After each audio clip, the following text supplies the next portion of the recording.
Good evening. I guess it's still afternoon for a minute or two back at the Bethel Heritage Park. And yes, I'm on my trusty yellow Cadillac. Wow, what a nice bike. I'm so glad I spent the money. I've had it almost 2 years. Yeah, in May it will be 2 years. And I don't know, I've probably put on 550 kilometers. But it's a brand new year. It's a brand new start. I just zeroed it out at 0. And I'm going to see how many kilometers I get a chance to put on this year. I thought it was warm. And it is, standing here in the sun. But it's supposed to go down to -2, and that's why it's cooling off. It was +9 at one point today. Well, you know, it's I after all continue to be an agricultural journalist. I continue to write for 3 farm publications across Canada. And so today's story line, yeah, we have so many, is bird flu. The outbreak of bird flu in Ontario. I had a chance to visit with Harley Siemens of Rosenort, poultry producer, and so far he says we don't have it here in Manitoba as far as we know it. But again, it was in a wild bird in Ontario. They spotted it, and within a week they had 4 outbreaks. And when there's an outbreak, it's like cleaning out that barn. You gotta euthanize the birds. And so it's a loss. Yes, there's all kinds of insurance for it, but it's not good. Right now, because of the time of year in Ontario, migrant birds are moving around. The poultry producer, they can do all absolutely, and they should, even beyond any normal biosecurity. But at the same time, that's why it's so important to keep whatever out from your barns. And, there's all kinds of biosecurity. And, we have in Manitoba, we have PED virus in pigs. It's already taken, 85, 80, maybe 89, 90 barns, more so than any other year. That too, they have to depopulate the barn, clean it out, and make sure there's no trace of that virus before they put any new pigs in there. They can sell the adult pigs because it doesn't affect the meat, and the meat that people eat doesn't affect them. And I believe somewhat same thing holds true as far as poultry is concerned. But these are some of the challenges that our agricultural industry continues to face. And interesting enough, was talking, or part of a webinar several days ago, that tells me, or that one individual said, records indicate 61% of Western Canada is still in a drought situation. Good news, because the Morden Lake spillway, as I understand it, has finally overflown, and that means there's lots of water in that lake. But at the same time, as one individual put it to me today, that we've, it's going to take lots of doing this spring. Yes, we've got moisture that's there to start off a good crop, or to start off the crop, which we then will hope and pray will be a good one. But as Scott Dick, an agronomist, told me in an interview today, it's going to depend on timely rains because there's not a lot of subsoil moisture in Western Canada. The history of wheat. Jack Dawes had a guest on yesterday on the Land at the Rock, Yorkton radio station, 98.5. And you know that when the federal government allowed and invited Ukrainians to come to Western Canada, they didn't have wheat like they had in the Ukraine, or in Ukraine at that time. So they got it from Ukraine. Wheat, as we know it, comes to Western Canada from Ukraine. And that's all I'm going to say about that today, other than we need to continue to hold up the individuals there in prayer. And that's a key factor. Well, I just have come here. I had a great time with one friend, and one is now a new friend, two cattle producers, Tom Tycrobe, who ranches up at Langrooth with his wife Michelle and their two daughters. And Tom has been trying to come out to Winkler to buy me lunch, and today we did, up at at Ralph's German Restaurant. Again, always consistently good and consistently better. Thank you, and a big happy birthday to Ralph, the owner of the restaurant, who happened to have a birthday yesterday. So Peter Penner is the other cattle producer that I got to know. I've known him as a cattle producer, but I never really sat down with him. And, these two gentlemen were sitting across the table from me, and they spent a fair bit of time talking the cattle business to each other. Eventually, I just gave in. I just sat and listened, and oh, what a lesson. I learned so much in a little while about today's cattle business and some of the do's and don'ts.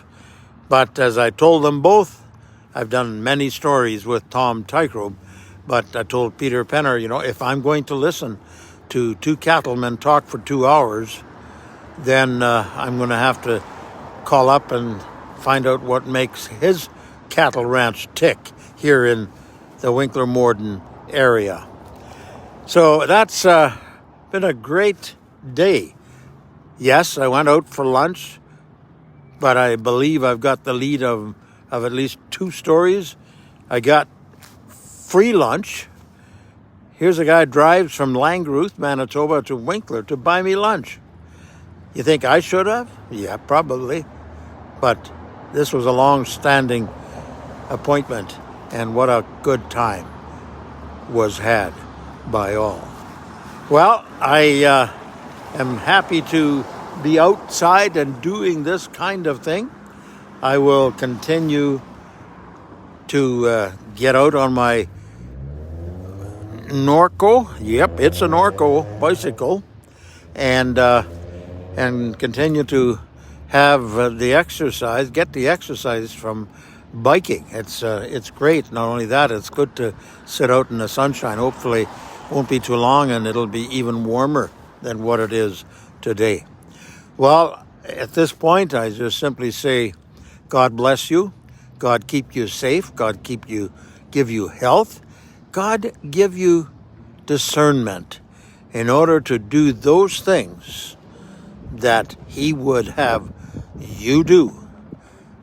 It's interesting how intuition and gut feeling, all those kinds of things have really helped me along the way over the last 51 years as I've spent as a farm journalist.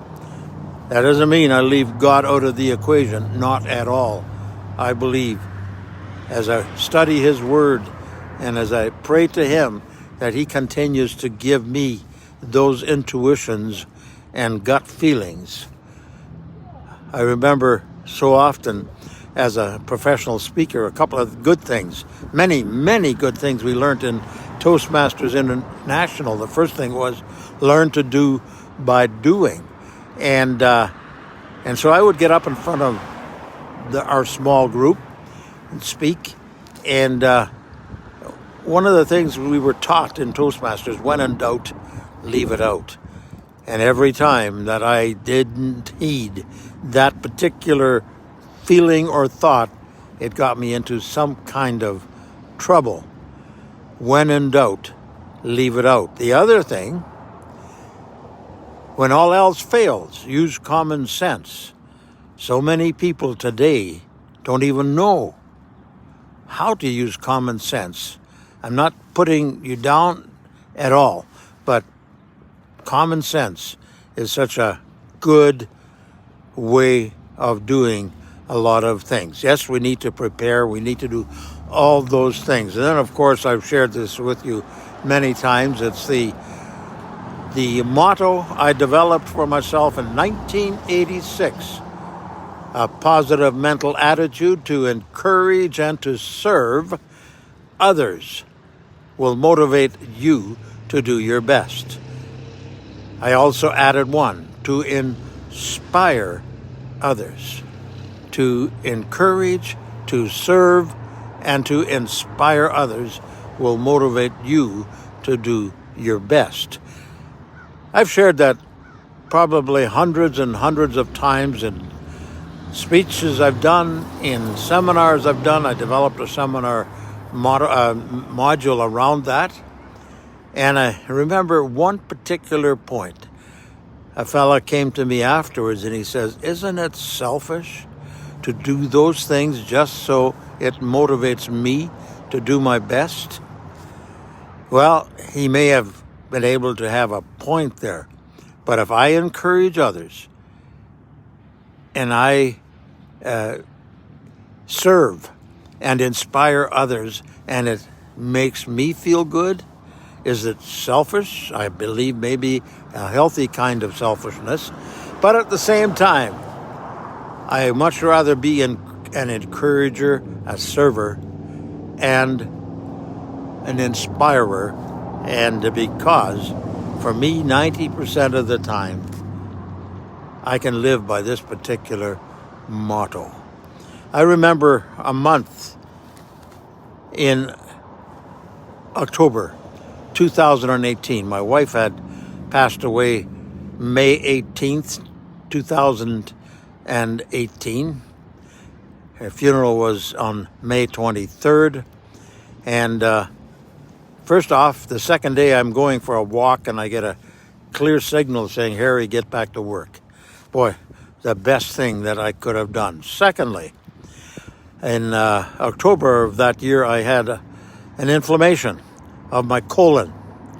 And I got to the hospital in St. Boniface via ambulance from Winkler. And the good news was it wasn't cancer. And the good news was they could treat it with antibiotics. And the good news was that I was able to go home on Thanksgiving Day that year. I got home and I was on heavy antibiotics, 3 different kinds, for a whole week after I got home. Once I started to withdraw from that, and also the anesthetic, not the anesthetic, but the painkiller I'd had, I really got into a funk. I got depressed. And for a whole month, yes, I still made my deadlines and still did what I needed to do, but I was really lying on the couch, really feeling sorry for myself. Until one day, my daughter Lynn from Vancouver says, "Dad, why don't you come and visit us? I'll take a week off and we'll spend that week together." Wow, what a blessing. Thursday morning, I packed up, left at 7 o'clock, spent a night in Calgary, short night, went through the mountains in snow, got to their place Friday evening. What a trip. You know, I've had short bouts, after I've had, my vertigo sometimes sets in because of my fall in December 2020. But you know what? The good Lord is right there. He's my bottom. And if I depend on him, I know there's only so far I'll fall. And then I'll do what Zig Ziglar wrote in his books. If you're going to have a pity party, make sure you set up an alarm at a certain time. Let it all hang out. But when that alarm sounds, get up and start to be yourself. A positive mental attitude to encourage, to serve, and to inspire others will motivate you and me to do our best. Have a great day. God bless. Sometime, somewhere, somehow, I'll see you again. And that Siemens says.